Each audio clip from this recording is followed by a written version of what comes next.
Zoe, are you there? There's something important I need to tell you. I know your dad said I couldn't tell you this, but I think it's unfair to keep this a secret from you. Yes, I'm here. What is it that's so important, Edith? Well, it's about your dad. Seriously, I don't know where to start, but I feel like I have to tell you that your dad's health is in a very critical condition. He's in the terminal phase of a heart failure, and his condition is deteriorating at an alarming rate. I asked him to go to the hospital, but he wanted to stay home. I think he also knows that his time is running out. What? Why all of a sudden? A mere few weeks ago, when I last saw him, he seemed to be in good spirits and full of energy. How come his condition worsened so quickly? I just can't believe this. He was deliberately pretending to be okay so you won't have any suspicions on his condition. In reality, he was suffering from a lot of chest pain and fatigue. What a brave man, to think he would go to such length to protect you from all the possible emotional damage. I know that it's difficult to process all of this, but it's still an inevitable truth. I knew that he was dealing with heart failure for a long time now, but I didn't anticipate that this day would come so quickly. Honestly, you should have told me about my dad's condition way sooner, Eden. I really don't understand why my dad told you to keep his illness a secret from me. Zoe, you know Henry loves you more than anything in the world. He didn't want to hurt your feelings. He knew that if you learned of his illness, you would be devastated. Your dad didn't want to worry you, so he kept his health problems a secret. How could he possibly conceal such a grave matter from me? He should know that I love him just as much as he loves me, and that keeping his condition from me won't help me cope with tragedy any better. I know, I told him the same thing, but despite how many times I tried to talk him out of his opinion, he insisted that I maintain my silence and not inform you of his illness. Well, now that you have told me about it, can I at least pay my dad a visit? I won't just sit around and do nothing while my father is fighting for his life. Zoe, I know that you want to see your father as soon as possible. However, if you were to appear at our home at this time, it would make me a traitor to his wishes, and I would never want that. You know, I gave him my words, and I can't just simply break my promise with him. What should I do now? Should I just watch as his life slowly comes to an end without doing anything? What kind of daughter would do something like that to her own father? Zoe, I know what you're going through right now. I have all the sympathy in the world for you. But don't be too worried. I'll keep you constantly informed about your dad's situation. What if I just come to his mansion without his consent? I could make it like a casual visit that he won't have anything to say about it. Please, Eden, I want to be with my father during this most challenging time in his life. I'm sure he would be more than happy to see his daughter. No, Zoe, I told you, you can't do that, or else your dad would be boiling mad at me. You already know how short-tempered your dad is, and how scary he would become when he loses his composure, especially when it's something that it has to do with you. I know that you're feeling confused and scared, but bear in mind that I'm always here for you during this difficult time. But Eden, how can I make it seem like nothing and ignore my dad, knowing that he's suffering from so much misery? Honey, I told you, I'll make sure that you don't miss any important updates on your dad's medical condition.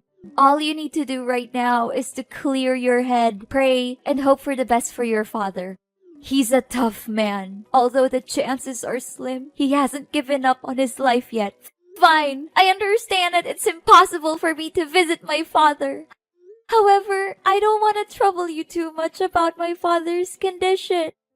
So can you please at least provide me with contact details of his private doctor, Mr. Davis?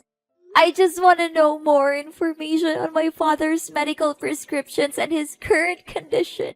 Oh, I forgot to tell you. Mr. Davis no longer works as your dad's private doctor anymore. He told us that he was experiencing some family difficulties and resigned shortly thereafter. Now, Dr. Brown is in charge of supervising your dad's health. Oh, okay. Would you be so kind as to give me Dr. Brown's phone number so I can have a word with him?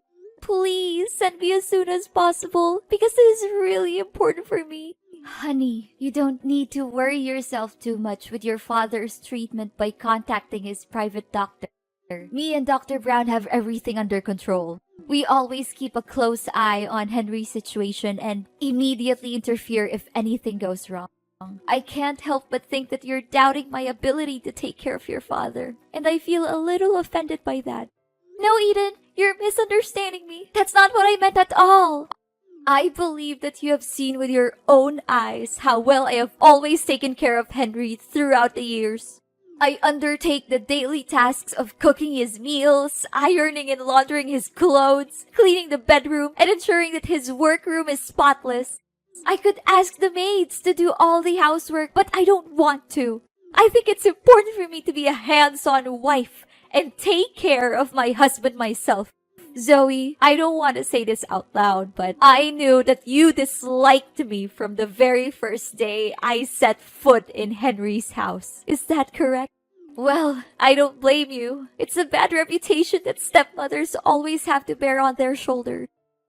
Eden, I'm sorry. It is true that I didn't have a good feeling about you marrying my dad from the start because I thought it was a hasty decision. But as I came to know you better, I came to realize that you truly love and care for my father. In fact, you were the one who strongly opposed my father's decision of forcing me to move out of his house due to certain misunderstandings between us, and I'm really grateful for that. I want to know more about my dad's condition, but that doesn't mean I don't trust you to take care of him. Those are two different things. Fine, honey. I'll give you Dr. Brown's contact. But don't worry too much. As I said, me and Dr. Brown have everything under control. Zoe, honey, I feel as though I've been stabbed by 100 knives in my heart. I cannot believe it happened so quickly. What is it, Eden? Is it about my dad? Yes, darling. Henry passed away peacefully in his sleep. This morning, when I entered his room, I noticed that he was no longer breathing. I immediately called Dr. Brown, who arrived shortly thereafter and conducted a thorough examination. He confirmed that your father had no signs of life. I am so sorry for your loss, Zoe. I know how you must be feeling at the moment, and I am feeling the same way. Oh, Father! So this day has finally come. I really don't know what to say right now other than thanking you for being by my dad's side during his last days of living. This is an extremely heartbreaking situation, and none of us would have wished for this. I understand that this is a difficult time for you, and I want to assure you that I have already taken care of the funeral arrangements. Your father's funeral will be held at his mansion within 1 week. It'll be a discreet one among family members, just as your father's will. I will inform you of the exact date and time as soon as it's finalized. I got it. Thank you for taking care of everything. I seriously don't know what to do without you. Did Father leave any parting words for you before he passed away? Henry was a thoughtful and prudent man, as you know. He had already carefully planned everything, including who would inherit his estate. According to his will, I, his legal wife, will be the sole beneficiary of his belongings and financial assets. This decision is clearly stated in his testament, and I am confident that you will not contest it. I'm sorry, Zoe, but you will not receive a single penny from your father. I find it weird that he didn't leave me anything in his will. I'm his daughter, and he loves me just as much as he loves you. He even hid his illness from me to protect me.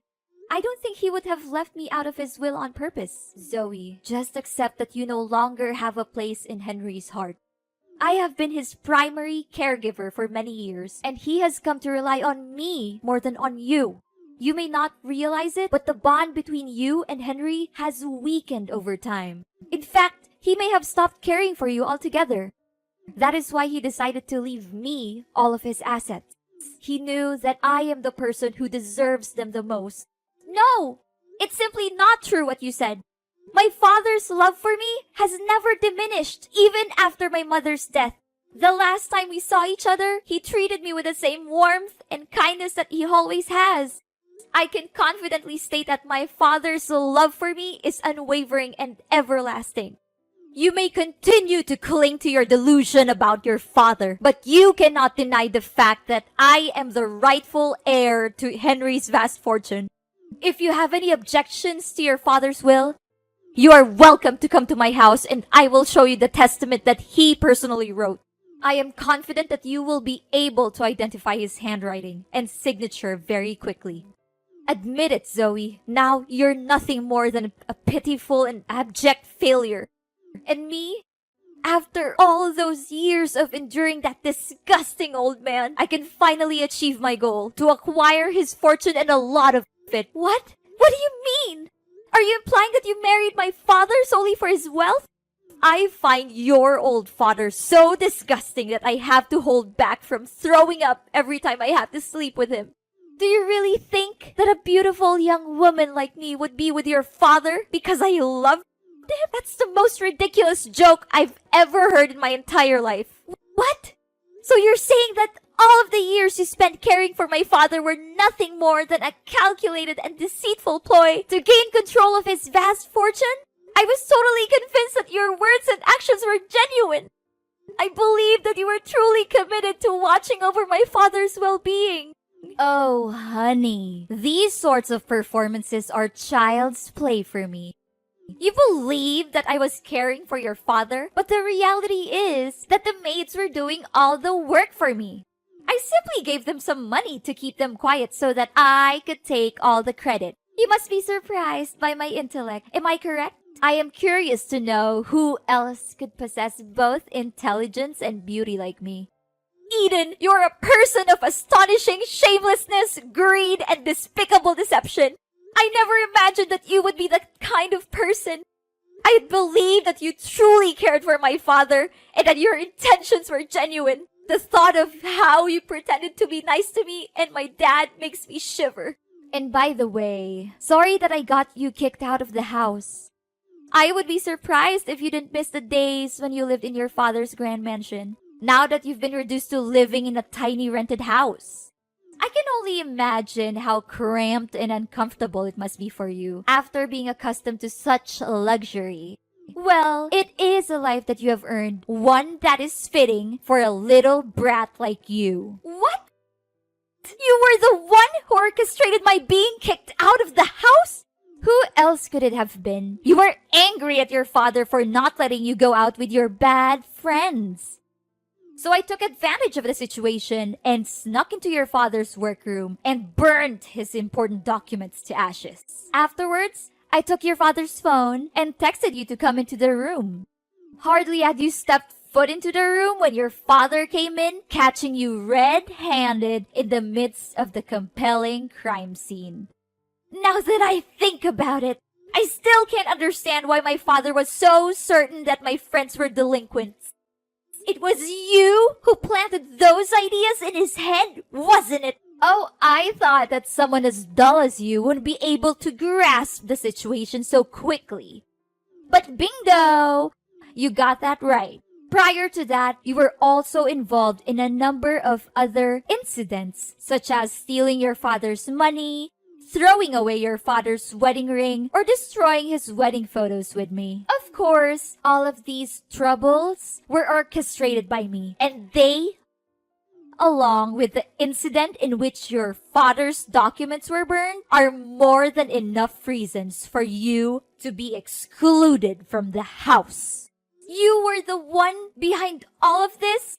I cannot believe that I was so foolish not to see it. To think that I felt indebted to you for defending me against my father, when in reality, it was all just an act. Your character is so loathsome that I am ashamed to have ever associated with you. A wicked witch like you will not get away with your sins. You may blame me all you want, but it will not change the reality that your father gave me all of his inheritance, leaving you completely penniless. Do not be too sour, Zoe. Perhaps if you alter your conduct, I would consider giving you a chance to work as a maid in my home.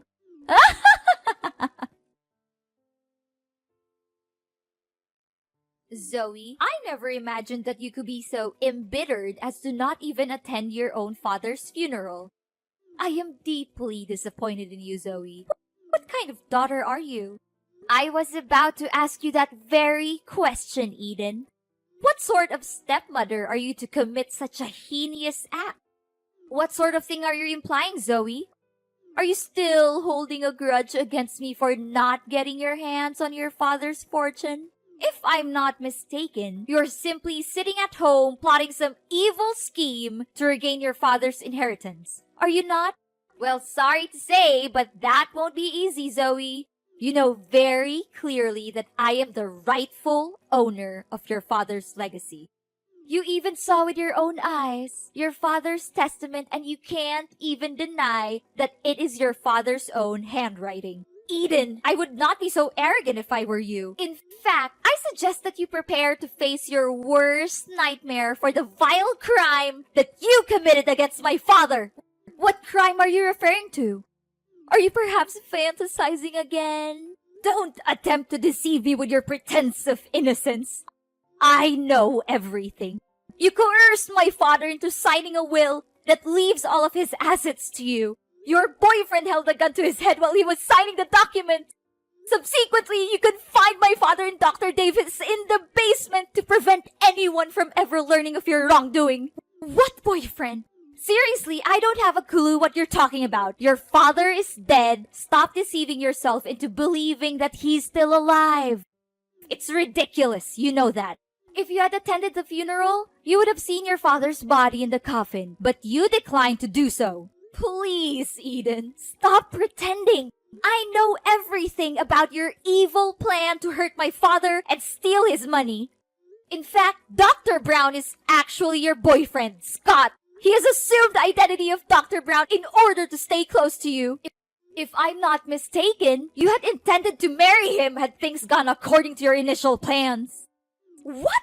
Don't just level such an accusation against me without any proof to support it. Do you seriously believe that I will allow you to continue defaming me in this manner?